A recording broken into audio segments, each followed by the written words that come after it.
Hello guys, dito kami sa Gaisano. Yan, nag-grocery kami. Galing kami palengke. At yung mga gulay nandun yung bilhin namin. Pero yung fruits dito na, tsaka yung ibang ano.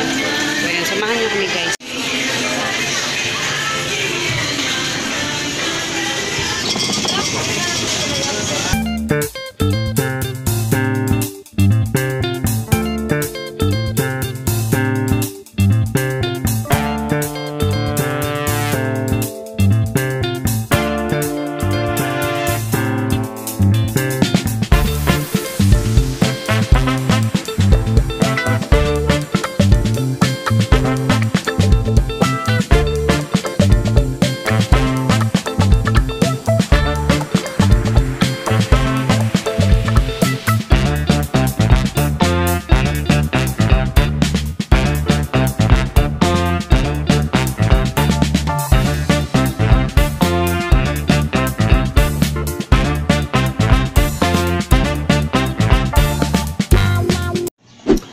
Hello guys, it's Christine and this is our family budget. So ayan, pag nyo lang pansinin yung aking braso, dahil alam ko malaki yung braso ko, kaya hayaan nyo na lang siya.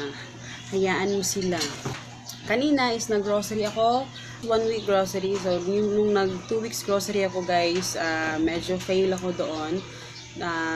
Kasi hindi ako fail sa ulam, pero nag-fail ako doon sa tawag dito, sa fruits at saka sa gulay. 1 week na lang, 1 week grocery kasi mas sumasakit yung ulo ko pag yung mga snacks at saka mga fruits, yun yung kulang talaga.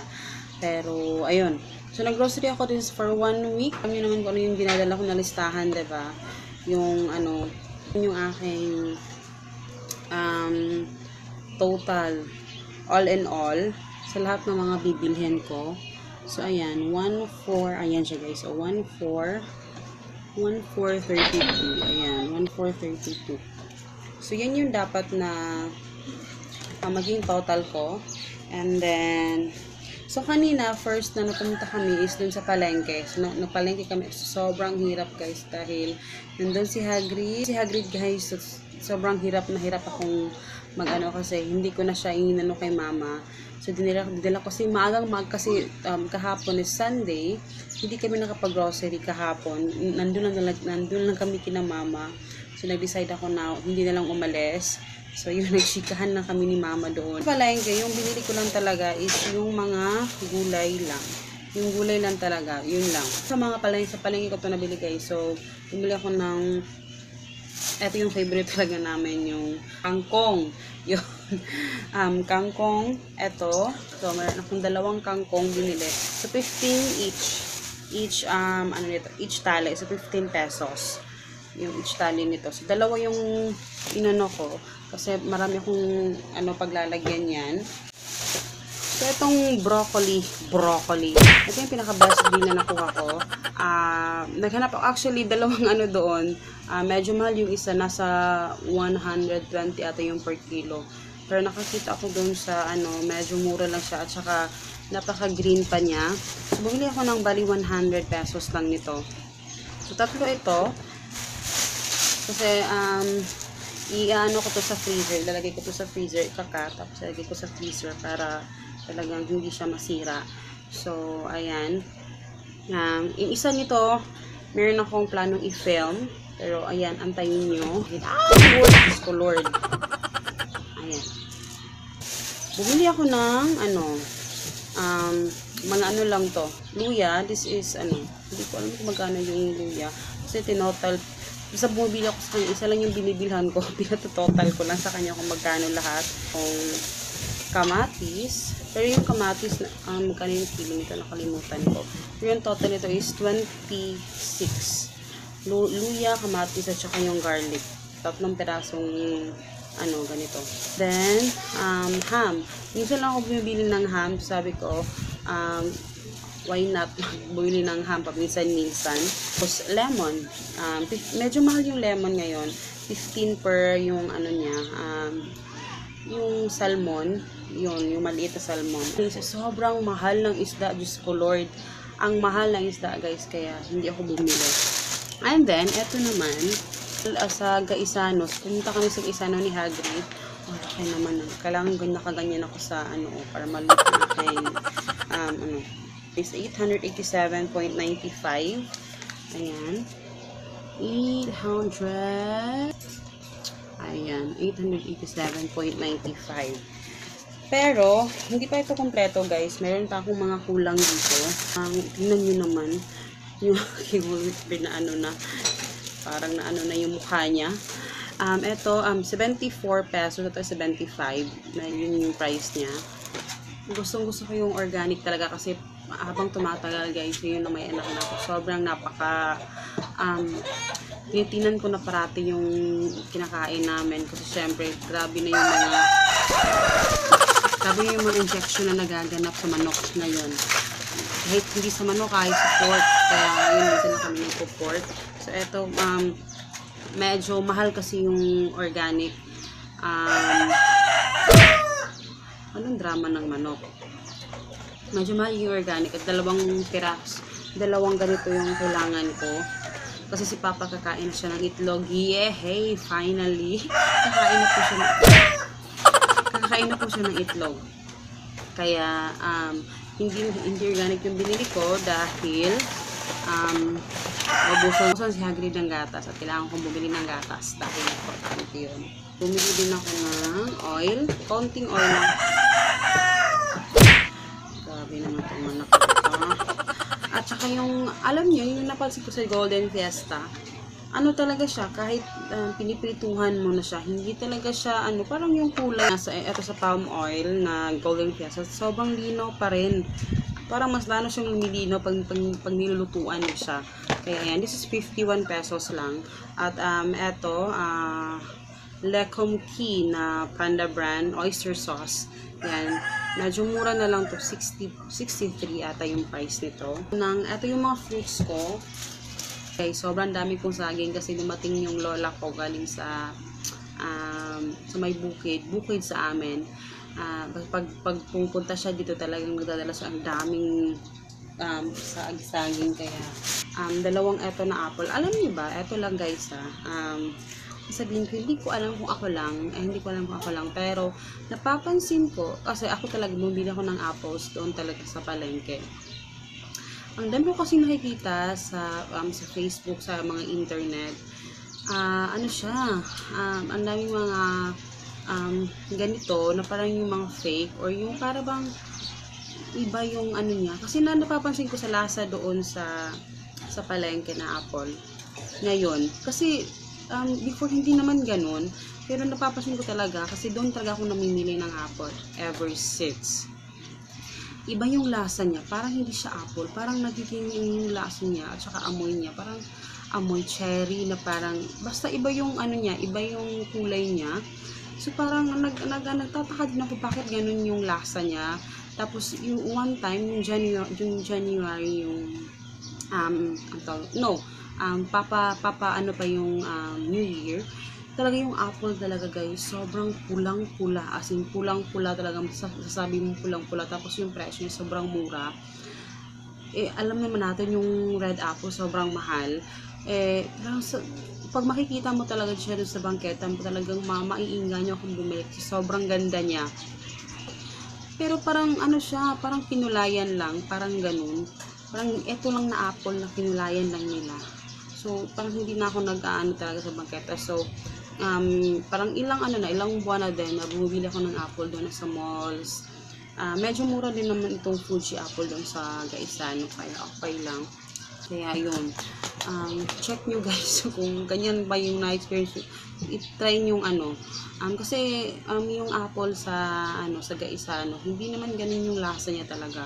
Pero dun sa palengke talagang feel ko yung iba yung lasa, parang hindi siya apple, parang yung basta, hindi ko ma-explain, pero ayun. Ito naman, 46 and 5 cents yung isa. Ito naman is 44. So, magkalapit lang naman sila. Ayan. So, 12 pieces. At saka pongkan. Dahil wow, in fairness naman guys, si Hagrid kumakain na siya ng pongkan. Kasi, nung last na sinasabihin ko siya, pag gusto niyong kumain ng sweets, sinasabihin ko siya na, before ka kumain ng sweets, kailangan mo munang kumain ng orange or pongkan para masana yung panglasa niya sa maasim. Kasi ayaw talaga niyang maasim. So, ngayon, talagang nauubusan yung isang ganito. So, ayun, thankful naman ako. O hindi, alam niyo ba, bibilisan ako ng patatas doon sa palengke. Nakalimutan ko. May listahan naman ako, pero bakit hindi ko siya nakita? Kasi si Hagrid ngayon na umiiyak na kasi sa palengke. Yun yung pinakaayaw ko talaga sa kanya. Sobrang alam niyo naman, pag may bata, ayan, 36 and 70 cents. Naman is spinach, 15 pesos. Paglalagay ko lang to sa, fried rice. Then may fried rice kami na dalawa. Apat na fried rice pala. Apat na fried rice. Pero iba-iba yung niya. Iba-iba. Hindi to kasali sa aking grocery list. Dahil nakalimutan kong ilista. Pero this is 12 pesos lang naman. 12 pesos and 5 cents. Ayan. Naman yung milk. Okay. Eto sa milk, I will explain on this. Kasi yung milk talaga, ang sinasabi ko sa inyo is Bear Brand. Excuse me. Bear Brand yung milk ni Hagrid. Kasi medyo matagal na pinag-Bear Brand ko siya. Maraming nasabi bakit ang laki ni Hagrid, walang vitamins, ang laki niya. Kasi ang lakas yung kumain, guys. So kung yung anak niyo hindi tawag dito, hindi masyadong kumakain, Bear Brand is the best for your baby kung gusto mong medyo mabata-ba naman siya. Pero kasi si Hagrid, napapansin ko sa kanya habang lumalaki siya, parang grabe siya kumain, parang talaga, parati kami nag-aaway kasi gusto niyang kumain, tapos na namin kumain, gusto na naman niyang kumain, ganun. So, sabi ko, i-stop ko na yung Bear Brand. Gusto ko siya ng vitamins. Actually, hindi talaga kami, yung family namin, hindi talaga kami fans sa vitamins. So, ng vitamins, vitamin C, purely vitamin C, yun lang yung gusto ko talaga. Kasi, sa weather kasi ngayon, alam mo yun, ang init, tapos papasok ka sa ang lamig-lamig sa mall, ganun. So, para lang maano yung immune system niya. So, parang ang lakas, mas lalo siya lakas kumain. Sabi ko, okay, stop ko na yung Bear Brand. Eto na lang, kasi nagsicereal kasi siya. So, before naman, bumili naman ako ng ganito, pero in-stop ko lang kasi powder yung aking pinili. Pero ito, Selecta Full Cream Milk. Ito na yung pinakamura. Actually, naghanap ako ng green, green, tapos wala akong makita. Ang bilis ang bilis boss itong Selecta. Usually natitira yung Magnolia lang. So ayan, bili ako ng dalawa. So to, save 10 pesos. Parang hindi naman, parang try lang nila to, guys. Pero mura lang naman talaga yung Selecta. Try lang nila yung save 10 pesos. Golden melon, half lang yung binili ko kasi sobrang bigat nung alam nyo lang kung ano yung pinagdaanan ko, guys, pag wala si Papa. Kasi yung daan namin dyan sa tinatrabaho siya, so hindi kami makasakay ng padjak, kaya hirap. Sobrang sakit talaga ng likod ko, ay ng ko dito, shoulder, tapos hindi pa si Hagrid, may mga sasakyan, kaya yun, hirap talaga. So this is 59 and 75 cents. Ayan. Chicken, wow, nakapag-chicken naman kami, So meron akong chicken is 95 and 10 cents. Chicken breast. So, mas gusto ko yung breast kasi wala siyang masyadong taba. Hindi talaga kami mahilig mag-chicken. Medyo mahal yung organic, guys. Just for yung isang whole na chicken, 200 plus. Yes. 200 plus. Tapos, send you na brand yun. Pero, eto, for now, eto lang. Kasi dalawa lang naman hapunan ang may chicken kami. Yun lang talaga. Food. Para sa akin, sinful talaga itong mga ito eh. Pero kailangan ko din ito dahil mag-try lang kami ng paunti-unti lang. Hindi naman talaga yung isang kasi matagal na kami hindi nakakapag-longganisa. Longganisa hamonada. Shoppers.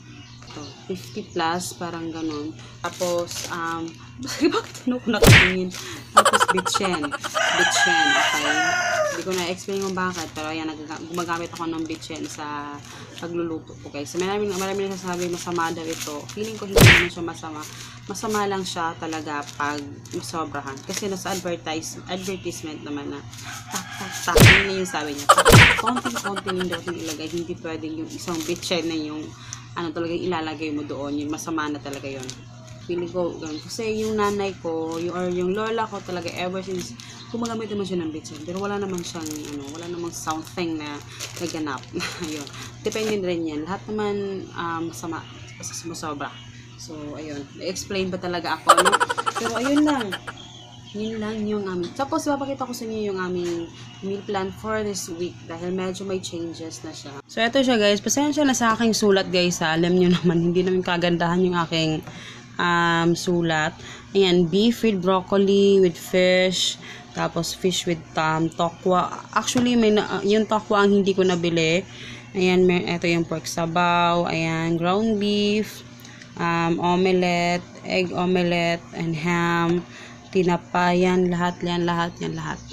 Tapos, ito yung grocery list ko guys, actually, yung mga ginagawa ko. Ginaganyan ko yan, ina-ex ko yan.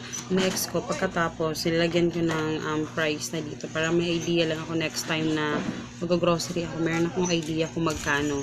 And then, yung mga na hindi ko nang nabili is yung pork, ground beef, at saka yung isda. Mamaya bibiling ko yung isda. At ano pa ba? Tokwa. Yun lang. At saka yung mixed vegetables, mixed vegetables, yun yung mga hindi ko nabili. And then, actually, bumili na ako ng sardinas, guys. Kasi may, kami, pero inulam namin kayo na kasi pag uwi namin, wala kaming ulam.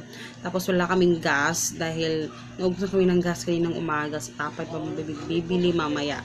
Kaya, ayun, hindi kami nakapag, luto ng ulam. So, yung sardinas yung aming inulam. So, yun lang guys. Yun lang. So, I hope you guys enjoy. At saka follow nyo pala ako sa Facebook, Instagram, Our Family Budget. At see you in my next video, guys. At don't forget to please like this video. At saka i-subscribe nyo na rin, guys, kung hindi ka po nakapag-subscribe. And see you in my next video. Babush! So, eto siya lahat, guys. Ayan, kung nakikita ninyo.